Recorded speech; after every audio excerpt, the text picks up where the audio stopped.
I'm pleased to be joined by Senator Bernie Sanders, Democrat from Vermont. And Senator... Independent from Vermont. Thank you for the clarification. Senator, is this the pain threshold that we need to see for the members of the other party to finally reopen the government?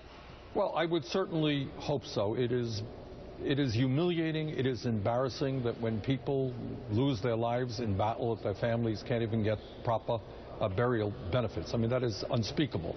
But I'll tell you, we're looking at now several million hardworking Americans who have bills to pay, they have mortgages to take care of, they have kids sending their kids to college. They're wondering when they are going to get paid.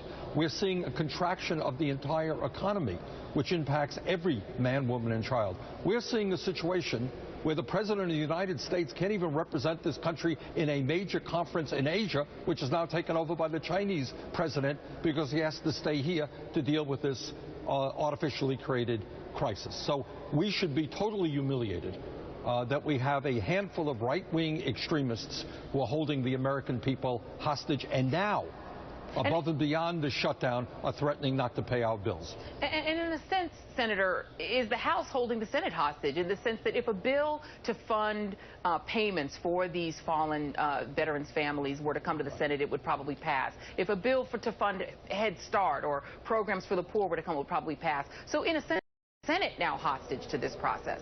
Right. Every time there is a story on television or in the newspapers about the horrors of the government shutdown, our friends in the House are passing legislation to try to address it.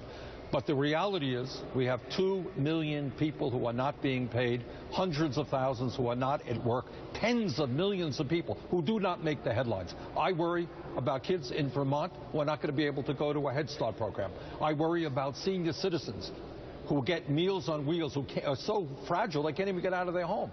They may not get the kinds of nutrition that they need. How many of them die? I worry about the stress that so many people in this country are now under and what that means for their lives and their family lives.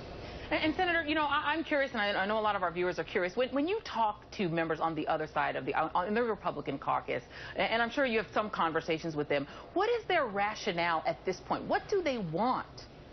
Well, I think it's very clearly, as everybody knows, the Republican Party is not unified on this issue. You have a lot of Republicans who are coming to the floor of the Senate and to the floor of the House, and this is what they're saying. They're saying, we hate Obamacare.